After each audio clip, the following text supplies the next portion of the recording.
আসসালামু আলাইকুম রাহমাতুল্লাহি ওয়া বারাকাতুহু।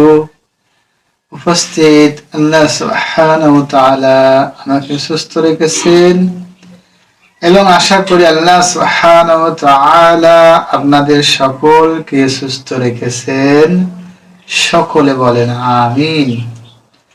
আজকের যে বিষয়, সে বিষয় হচ্ছে আমরা পাঁচ ওয়াক্ত নামাজ যখন মসজিদে জামাতের সাথে আদায় করি, তখন আমরা পশ্চিম দিকে সেজদা দিই।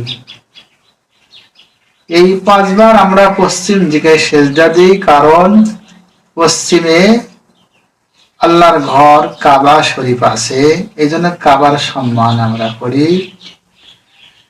তো কাবা ঘরের দিকে আমরা সেজদা দিই। এখন প্রশ্ন হচ্ছে যে আসলে আমরা কাবা ঘরকে সেজদা করি, না কাবা ঘরের যে মালিক, সেই মালিকের আমরা সেজদা করি?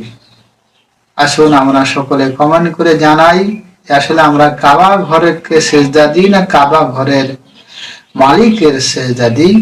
আমরা আসুন সকলেই এটা কমেন্ট করে জানান।